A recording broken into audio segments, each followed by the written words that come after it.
Esta es la segunda parte del capítulo de Dunkerque. Para entenderlo todo bien, te recomiendo que vayas primero a la primera parte, la cual tendréis en la descripción. Ahora sí, continuemos. Mientras el general francés Weygand trazaba planes impracticables para una invasión aliada para unirse con las fuerzas situadas al sur, interceptados por el ataque de penetración de Rundstedt, Gord rebajó la ración de la fuerza expedicionaria a la mitad. La situación empeoró, confundiendo el optimismo de Weygand. El viernes 24 de mayo cayó Boulogne. Calais aguantaba como podía, y los carros de combate se encontraban a 25 kilómetros de Dunkerque, el único puerto que quedaba capaz de acoger una evacuación importante. Ahora hablemos de los carros de combate.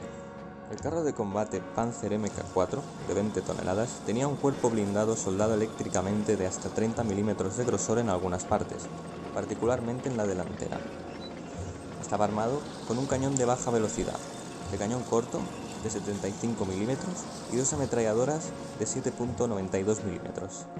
La dotación de 5 hombres, comandante, artillero, cargador, conductor y telegrafista, se situaban en su interior con la proximidad suficiente como para comunicarse por contacto físico o por gestos y reemplazarse entre sí. El Panzer Mk4 se convirtió en el vehículo blindado de combate del ejército alemán más usado durante la guerra. Por otro lado, el Matilda Mk2 era el carro de combate británico más eficaz durante los primeros años de la guerra. En agosto de 1943 se habían fabricado casi 3.000 unidades cuando se detuvo la producción. La mayoría de estos vehículos de 26,5 toneladas con coraza empernada, remacha de hasta 78 milímetros de grosor, llevaban un cañón de A2 de alta velocidad. El barro seco de las cadenas se eliminaba a través de unas aberturas a lo largo de los dos lados del tanque. La torreta blindada, de rotación hidráulica, era pequeña y angosta, para los 3 tripulantes que la ocupaban, el comandante, cuya visión era limitada, el artillero y el cargador / telegrafista. Poco después tuvieron lugar dos acontecimientos, uno a cada lado de las líneas, que aseguraron que la fuerza expedicionaria sobreviviría para luchar otro día. Hitler, inexplicablemente, ordenó a sus tanques que se detuvieran y que dejaran a la Luftwaffe acabar con la resistencia aliada en la zona aislada de Dunkerque, una labor que superaba la capacidad de su brazo aéreo. El aullido escalofriante de los aviones de bombardeo en picado Junkers Ju-87B, o los Stukas, se convirtió en sinónimo de las tácticas de guerra relámpago alemana durante la primera parte del conflicto. La retirada aliada se vio hostigada por enjambres de estas naves biplazas de aspecto bastante tosco, utilizadas ampliamente por la Luftwaffe como apoyo a las operaciones de la infantería y de las unidades blindadas. El Stuka tenía una velocidad máxima de 289 km por hora en vuelo horizontal y un radio de acción de 600 km. Era un bombardeo sorprendentemente preciso. Los ataques los ejecutaban normalmente escuadras de 30 aviones, que arremetían sobre el objetivo en 10 secciones, de 3. Un método común era que el piloto de los Stukas iniciara su picado desde 15.000 pies, con un ángulo de entre 60 y 90 grados. Se lanzaba hacia el suelo a una velocidad que podía alcanzar los 740 km por hora. Soltaba su carga de bombas desde unos 2.000 pies y luego tenía que superar una fuerza de 4G para remontar su descenso precipitado. El Ju-87B tenía dos ametralladoras delanteras de 7.92 milímetros y una del mismo calibre en la parte posterior de la carlinga.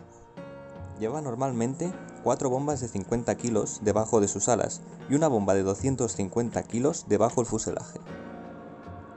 Cuando finalmente el Führer permitió que los carros de combate volvieran a avanzar, una fuerte lluvia había vuelto impracticable el terreno, entretejido de canales y zanjas, para un avance rápido de las fuerzas. Por otro lado, el general Gord movía sus dos divisiones de reserva hacia el norte para apoyar su flanco izquierdo, donde el ejército belga estaba al borde del derrumbamiento y el peligro que corría la fuerza expedicionaria era real e inminente. El domingo 26 de mayo, mientras en Inglaterra la gente iba a la iglesia y a pasear al sol, Calais caía y se ponía en marcha la Operación Dínamo.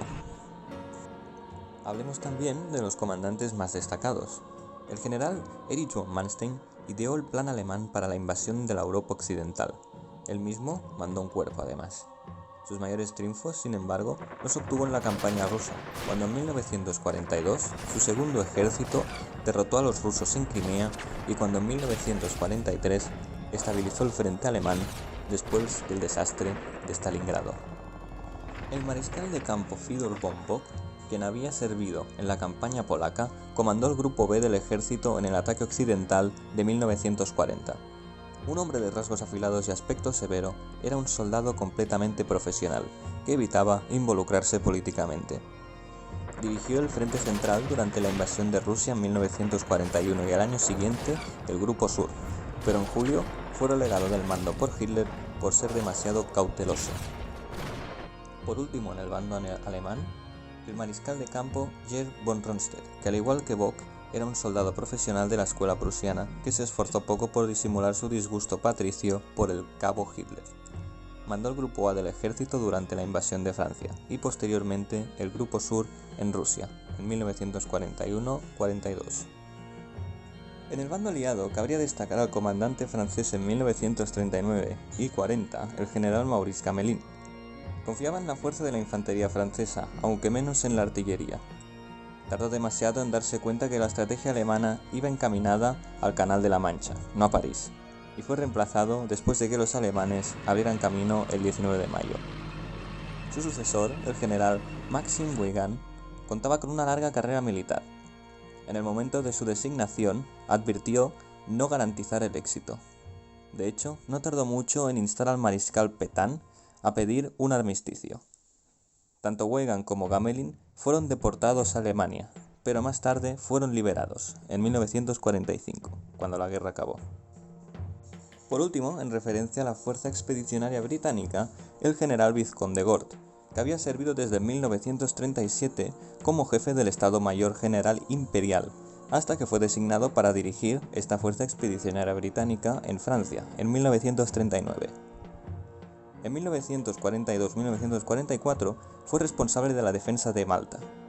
Un hombre de valor excepcional, fue famoso en el ejército por su frialdad bajo presiones extremas. El mismo día que se ponía en marcha la Operación Dínamo, la Fuerza Expedicionaria, con la cooperación de franceses y belgas, que ahora aceptaban que la evacuación era inevitable, empezó una retirada gradual hasta un perímetro defensivo preparado. Tenía 25 kilómetros de ancho por 12 kilómetros de profundidad. Se extendía desde un poco más al sur de Dunkerque hasta Nieuwpoort, en Bélgica, en dirección al norte. Cuando la fuerza divisionaria empezó a retroceder, incapacitó toda su artillería y transporte y destruyó cantidades masivas de aprovisionamiento para evitar que el enemigo pudiera utilizarlo. Durante la retirada, los camiones británicos, entre algunos de ellos de transporte de tanques, se veían atrapados y detenidos en las calles congestionadas del norte de Francia. Los refugiados, en su confusa huida, contribuían enormemente al caos y a las dificultades del ejército. Muchas personas que circulaban en coches sujetaban un colchón al techo como protección contra el fuego de ametralladora de la Luftwaffe. Otros, en bicicletas o empujando carretillas, no tenían otro remedio que dispersarse cada vez que un avión se lanzaba sobre ellos. Puesto que todas las carreteras principales pasaban por centros urbanos, estas condiciones caóticas se repetían a lo largo de toda la línea del avance alemán. Aunque la evacuación había empezado la noche del 26-27 de mayo, con la llegada a Dunkerque del buque de transporte de tropas Mona Sails, el destacamento de tierra de la Royal Navy, a las órdenes del capitán W.G. Tennant, no llegó a puerto hasta la mañana del lunes para empezar a coordinar la enorme misión de rescate. Hacía mal tiempo. La fuerza aérea y la artillería alemana hacían fuego contra la ciudad con obuses pesados. Los restos lamentables de la guerra aparecían por doquier, incluidos más de 1000 cuerpos de bajas civiles. Para desaliento de los marineros, la cadena de 8 kilómetros de muelle había quedado fuera de servicio. Solo quedaban intactos los espigones este y oeste, relativamente frágiles, que protegían la entrada al puerto, pero no habían sido diseñados para amarrar navíos grandes. Tampoco hubieran sido suficientes para los propósitos de la armada. La gran dureza del bombardeo alemán, junto con el gran número de soldados que llegaban a Dunkerque y el hecho deprimente de que solo se habían embarcado a 7.669 hombres aquel día, llevaron al capitán Tennant a ceder las extensas y rectas playas que se extendían hacia el norte del arruinado puerto, que tendrían que servir también para el embarque. Entre el 26 de mayo y el 2 de junio de 1940, la mayor parte de la fuerza expedicionaria y muchos soldados franceses fueron evacuados desde Dunkerque a Inglaterra, bajo el fuego de los cañones de los alemanes que los tenían rodeados. Desafiando minas, metralla y bombas, una enorme flota de barcos, pequeños y grandes, tomó parte de una misión de rescate que se le había llamado en clave Operación Dínamo. Su éxito se debió a varios factores: la magnífica organización de la Royal Navy, la entereza y sentido común de las tropas que estaban a la espera, y un mar en calma durante 9 días sucesivos. Además, los largos periodos de escasa visibilidad mantuvieron inactiva a la Luftwaffe, que por otro lado era constantemente hostigada por la RAF. Columnas de espeso humo negro de los depósitos llameantes de petróleo señalaban el puerto de Dunkerque. Servían para guiar a las tropas aliadas en la retirada a la parte derecha de la costa para intentar el embarque. En el primer día de evacuación, el capitán Tina de la Royal Navy se dio cuenta de que, para salvar a la mayoría de los soldados, había que embarcarlos tanto desde el estrecho y frágil muelle este, como desde las amplias playas que se extendían al norte de la ciudad. En las playas, los hombres formaban colas a millares, esperando pacientemente su turno para ser evacuados. La artillería alemana, posicionada a cierta distancia del interior, tenía el alcance de Dunkerque y las playas de evacuación, y las bombardeaba con frecuencia, pero, en cierta medida, la arena disminuyó el efecto de las bombas que caían con ruido sordo. Muchas embarcaciones fueron alcanzadas y hundidas.